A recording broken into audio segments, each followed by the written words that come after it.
प्रिय विद्यार्थियों, हम बीएससी थर्ड ईयर की फ़ोटो केमिस्ट्री के बारे में अध्ययन कर रहे थे। तो आज हम लॉ ऑफ फोटो केमिस्ट्री के बारे में अध्ययन करेंगे। प्रकाश रासायनिक अभिक्रियाओं में ये अभिक्रिया मुख्य रूप से दो नियमों द्वारा निर्देशित होती है। First law of photo chemistry Grotthuss Draper का नियम है। इस नियम के अनुसार जब किसी पदार्थ के साथ प्रकाश विकिरण टकराते हैं तो आपतित किरणों का कुछ भाग अवशोषित होता है जो पदार्थ के रासायनिक परिवर्तन के लिए उत्तरदायी होता है।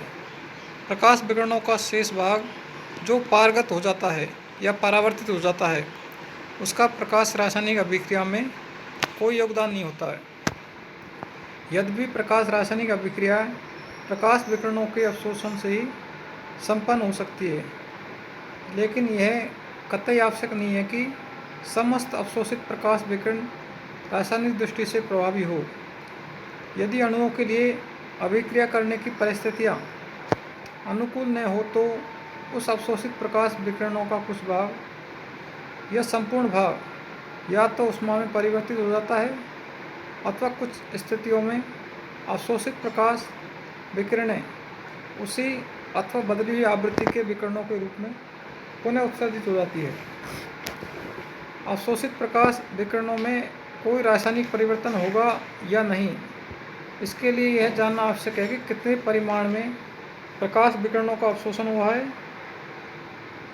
माना पदार्थ में प्रवेश करने वाले आपतित विकिरणों की तीव्रता I0 है तथा इसमें से अवशोषित विकिरणों की तीव्रता का मान I है और पारगमन या ट्रांसमिटेड विकिरणों की तीव्रता IT है, तो I0 बराबर हो जाएगा IA प्लस IT और IA को हम निकालेंगे तो I0 में से IT घट जाएगा, अर्थात IA बराबर I0 माइनस IT। अब गैसीय पदार्थों अथवा विलयनों के लिए पारगत विकिरणों की तीव्रता को पियर के नियम के अनुसार प्राप्त किया जा सकता है, जिसमें हम IT बराबर हो जाएगा I0 e की पावर माइनस KT। और गैसों तथा विलयनों के अतिरिक्त शेष समस्त पदार्थों के लिए पारगत विकिरणों की तीव्रता को लैम्बर्ट के नियम के अनुसार प्राप्त किया जा सकता है।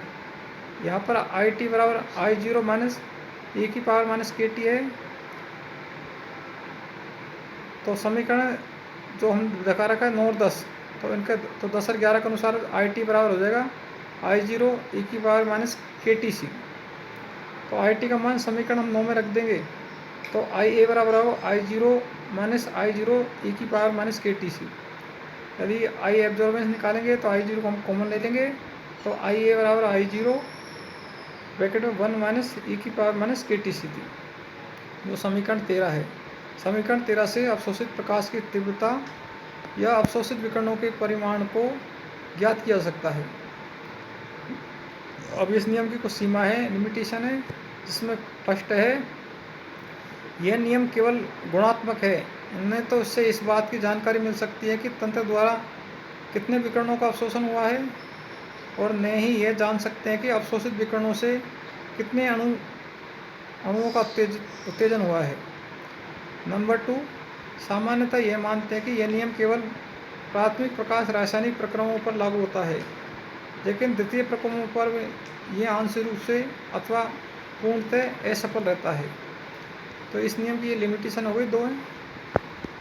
अब नेक्स्ट नियम है दूसरा, स्टार्क आइंस्टीन का नियम यह प्रकाश रासायनिक तुल्यता का नियम, जिसको हम लॉ ऑफ फोटोकेमिकल इक्विवेलेंस कहते हैं।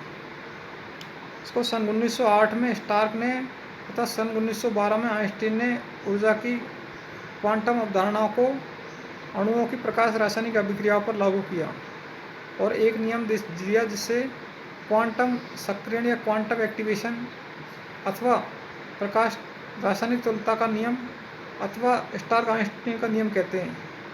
इस नियम के अनुसार एक अणु द्वारा अवशोषित विकिरणों का प्रत्येक क्वांटम प्रकाश रासायनिक अभिक्रिया के प्राथमिक पद में एक अणु को सक्रिय करता है। प्रकाश रासायनिक अभिक्रिया कई पदों में संपन्न होती है, अतः इनमें से एक बात का भेद करना अत्यंत आवश्यक है कि अभिक्रिया का प्रकाश अवशोषण वाला प्राथमिक पद कौन सा है और आगे के अन्य पद कौन से हैं। यह कतई आवश्यक नहीं है कि प्रत्येक सक्रिय अणु रासायनिक अभिक्रिया में भाग ले ही ले। दूसरी ओर यह भी हो सकता है कि एक सक्रिय अणु अभिक्रिया की एक श्रृंखला से गुजरता हुआ कई अणुओं से अभिक्रिया संपन्न करवा ले। अतः यह बिल्कुल नहीं कहा जा सकता है कि प्रत्येक अवशोषित क्वांटम से एक अणु अभिक्रिया में भाग लेगा। ऊर्जा के एक क्वांटम या एक फोटोन का अर्थ है एच न्यू। ई बराबर एच न्यू होता है ऊर्जा, जहाँ एच प्लांक स्थिरांक है और न्यू है विकिरणों की आवृत्ति। क्रियाकारक का एक अणु एक फोटोन के अवशोषण से उत्तेजित हो जाता है। माना कि समीकरण में ए भी क्रियाकारक के अणु है, यदि इसको एच डी फोटोन दिया जाए तो ए बी स्टार एक्टिवेटेड हो जाता है उत्तेजित अवस्था में। उत्तेजित अवस्था के लिए यहाँ पर स्टार से हम डिनोटेट करते हैं। अतः यह तय है कि ऊर्जा के जितने क्वांटा या फोटोन अवशोषित होंगे उतने ही क्रियाकारक के अणु सक्रिय होंगे। अतः क्रियाकारक अणुओं के एक मोल की सक्रियण ऊर्जा के लिए आवश्यक है ई बराबर एन एच न्यू, जहाँ एन एवोगाद्रो संख्या है और ई ऊर्जा की यह मात्रा है जो पदार्थ के एक मोल द्वारा अवशोषित होती है, एक आइंस्टीन कहलाती है। समीकरण 14 में एन एच न्यू बराबर सी अपॉन लैम्बडा होता है का मान रखने पर तो ये हो जाएगा 1 ई बराबर होता है 1.197 into 10⁻⁻² upon lambda kilo joule पर मोल। अतः E inversely proportional 1 upon lambda होती है, अर्थात तरंगदैर्घ्य ऊर्जा के या ऊर्जा के तरंगदैर्घ्य व्युत्क्रमानुपाती होती है। अर्थात पदार्थ के एक प्रति मोल अवशोषित ऊर्जा का मान बढ़ती हुई तरंगदैर्घ्य के साथ घटता जाता है। परावैंगनी विकिरण 400 nm तरंगदैर्घ्य के लिए ऊर्जा का मान होता है 2.99 इंटू 10⁴ किलो जूल पर मोल, और जो लाल रंग होता है उसकी तरंगदैर्घ्य होती है 750 nm। इसके लिए ऊर्जा का मान होता है 1.59 इंटू 10⁻² किलो जूल पर मोल। अतः जैसे जैसे तरंगदैर्घ्य का मान बढ़ रहा है तो ऊर्जा का मान कम होता जा रहा है। परावैंगनी प्रकाश में जो तरंगदैर्घ्य का मान कम होता है लेकिन उसकी ऊर्जा का मान अधिक होता है, लेकिन लाल की तरंगदैर्घ्य का मान अधिक होने पर उसकी ऊर्जा का मान कम हो जाएगा। अतः उच्च ऊर्जा वाले दृश्य एवं परावैंगनी विकिरण प्रकाश रासायनिक अभिक्रियाओं के लिए प्रभावी विकिरण होते हैं, जबकि उच्च तरंगदैर्घ्य जिनकी कम ऊर्जा होती है वाले अवरक्त विकिरण रासायनिक दृष्टि से सक्रिय नहीं होते हैं। अतः इस नियम की वैधता निम्न कारणों से है।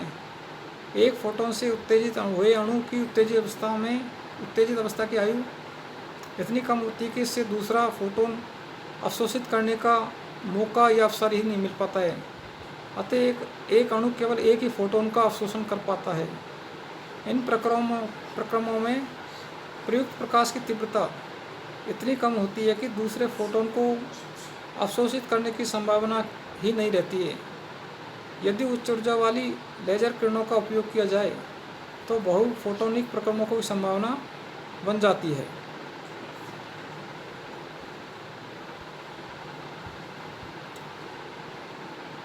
अब आता है उत्तेजित अवस्था में घटने वाले विभिन्न प्रक्रमों को दर्शाने वाले ज़ेवलोस्की चित्र या आरेख।